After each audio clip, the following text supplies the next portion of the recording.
ನಮಸ್ಕಾರ ಪ್ರೇಕ್ಷಕರೇ, queen city guide news ಚಾನಲ್ಗೆ ಸ್ವಾಗತ. ಕಾಂಗ್ರೆಸ್ ಹಿರಿಯ ಮುಖಂಡರಾದ ಹಾಗೂ ಎಐಸಿಸಿ ಸದಸ್ಯರಾದ ದೀಪಕ್ ಚುಂಚೋರೆ ಅವರು ಬೆಳಗ್ಗೆಯೇ ಆಗಮಿಸಿ ಕೆಇ ಬೋರ್ಡ್ ಶಾಲೆಯಲ್ಲಿರುವ ಮತಗಟ್ಟೆಯಲ್ಲಿ ಮತದಾನ ಮಾಡಿ ನಮ್ಮ ಸುದ್ದಿವಾಹಿನಿಯೊಂದಿಗೆ ಮಾತನಾಡಿ ಜನತೆಯೇ ದೇಶದಲ್ಲಿ ಬದಲಾವಣೆ ತರಲಿದ್ದಾರೆ ಎಂದರು. ಅವರೊಂದಿಗೆ ಸತೀಶ್ ತುರಮರಿ ಇತರರು ಇದ್ದರು. ನಂತರ ಮಾಜಿ ಮೇಯರ್ ದಾನಪ್ಪ ಕಬ್ಬೇರ್ ನಮ್ಮ ಸುದ್ದಿವಾಹಿನಿಯೊಂದಿಗೆ ಮಾತನಾಡಿ ಜನತೆ ಮೋದಿಯ ಸುಳ್ಳು ಭರವಸೆಗಳಿಂದ ಬೇಸತ್ತಿದ್ದಾರೆ. ಈಗ ದೇಶದಲ್ಲಿ ಬದಲಾವಣೆಯ ಗಾಳಿ ಬೀಸುತ್ತಿದೆ.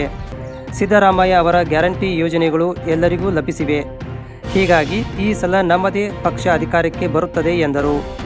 ಈ ಸಂದರ್ಭದಲ್ಲಿ ಕಾರ್ಪೊರೇಟರ್ ಆದಂತಹ ಕವಿತಾ ಕಬ್ಬೇರ್, ಶಕೀಲ್ ಕುಲಗೇರಿ ಹಾಗೂ ಇತರರು ಉಪಸ್ಥಿತರಿದ್ದರು. हर वर्ष से बात कर रहा हूँ. हमारे साथ है एआईसीसी मेंबर और कांग्रेस के जाने हुए माने हुए प्रख्यात लीडर श्री दीपक चिंचोरे साहब. उन्होंने सुबह उठ के आज वोटिंग किया है. देखिए यहाँ पे उन्होंने निशाना भी दिखा रहे हैं वोटिंग किए सो. फिलहाल हम उन्हीं से बात करते हैं.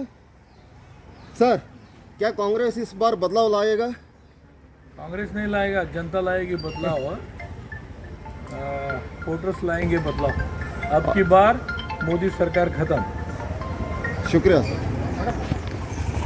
ಸದ್ಯ ನಾವೀಗ ಕರ್ನಾಟಕದ ಧಾರವಾಡದ ಪ್ರಖ್ಯಾತ ಕಾಂಗ್ರೆಸ್ ಮುಖಂಡರಾದ ಶ್ರೀ ದಾನಪ್ಪ ಕಬ್ಬೇರ್ ಅವ್ರ ಜೊತೆ ಮಾತಾಡ್ತಾ ಇದ್ದೀವಿ. ದಾನಪ್ಪ ಕಬ್ಬೇರ್ ಅವರು ಈ ಬಗ್ಗೆ ನಾವು ನಾಳೆ ಈಗ ಲೋಕಸಭಾ ಚುನಾವಣೆ ನಾಳೆನೇ ಮತದಾನ ಇದೆ. ಈ ಬಗ್ಗೆ ಈ ಸಲ ಟಫ್ ಕಾಂಪಿಟೇಷನ್ ಇದೆ. ಹೇಗೆ ಕಾಂಗ್ರೆಸ್ ಗಾಳಿ ಈ ಸಲ ವರ್ಕೌಟ್ ಆಗತ್ತಾ? ಕಾಂಗ್ರೆಸ್ನ ಗಾಳಿ ಈ ಸಾರಿ ಬದಲಾವಣೆ ಮಾಡುತ್ತಾ? ಈ ಎಲ್ಲದರ ಬಗ್ಗೆ ಅವ್ರನ್ನ ನಾವು ನೇರವಾಗಿ ಕೇಳ್ತೀನಿ. ಸರ್ ನಮಸ್ಕಾರ. ಈ ಸಾರಿ ಹೇಗೆ ಅನ್ನಿಸ್ತಾ ಇದೆ ಸರ್ ಇಲೆಕ್ಷನ್?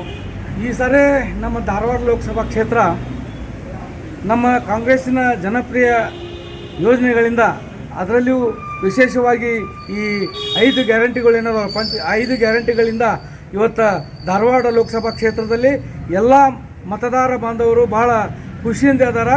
ಅವ್ರು ಯಾವಾಗಲೂ ಈ ಸರಿ ನಾವು ಯಾವುದೇ ಪರಿಸ್ಥಿತಿ ಒಳಗೆ ಕಾಂಗ್ರೆಸ್ಸಿಗೆ ನಾವು ಓಟ್ ಹಾಕ್ತೇವೆ. ಯಾಕಂತಂದ್ರೆ ಮಾನ್ಯ ಕಾಂಗ್ರೆಸ್ ಸರ್ಕಾರದ ಸಿದ್ದರಾಮಯ್ಯ ಅವರ ಮುಖ್ಯಮಂತ್ರಿ ನೇತೃತ್ವದೊಳಗೆ ಇವತ್ತು ನಾವು ಒಂದು ತುತ್ತು ಅನ್ನ ಉಣ್ತಾ ಇದ್ದೇವೆಪ್ಪ, ನಾವು ಅವರಿಗೆ ಹಾಕ್ತೇವೆ ಅಂತ ತಿಳ್ಕೊಂಡು ನಾವೆಲ್ಲಿ ಹೋದಲ್ಲಿ ಭಾಳ ಒಂದು ಹೆಮ್ಮೆಯಿಂದ ಅವರು ಮಾತಾಡ್ತಾ ಇದ್ದಾರೆ. ಅದು ನಮಗೆ ಭಾಳ ಖುಷಿಯಾಗಿದೆ. ಮತ್ತು ಈ ಸಾರಿ ಈ ಕರ್ನಾಟಕದೊಳಗೆ ವಿಶೇಷವಾಗಿ ಈ ಧಾರವಾಡ ಕ್ಷೇತ್ರಕ್ಕೆ ಬದಲಾವಣೆ ಗಾಳಿ ಬೀಸ್ತಾ ಇದೆ ಅಂತ ತಿಳ್ಕೊಂಡು ನಾನು ಈ ಸಂದರ್ಭದಲ್ಲಿ ಹೇಳಬಯಸ್ತಾ ಇದ್ದೀನಿ. ಸಿದ್ದರಾಮಣ್ಣ ಅವರು ಗ್ಯಾರಂಟಿಗೆ ಮತ್ತು ಮೋದಿ ಅವ್ರ ಗ್ಯಾರಂಟಿ ಈ ತುಲನೆ ಮಾಡಿದಾಗ ಏನು ಹೇಗೆ ಸರ್ ಏನಿದು?